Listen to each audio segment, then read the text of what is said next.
All right, drink we're about to make is called Stranger in Town.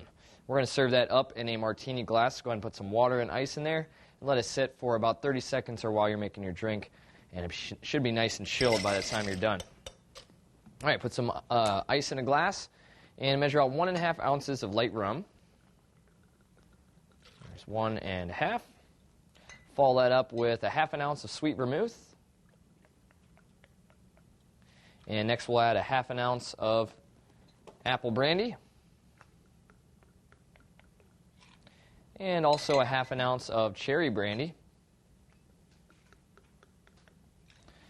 And we're going to go ahead and stir that up. So get your strainer and a spoon and get everything nice and mixed together. This will get it really cold too, since we're serving it up with no ice. All right, dump out your ice water and go ahead and pour it in. The last thing we're going to do here is just garnish it with a cherry. So grab a cherry, and that's it. Stranger in Town, bottoms up.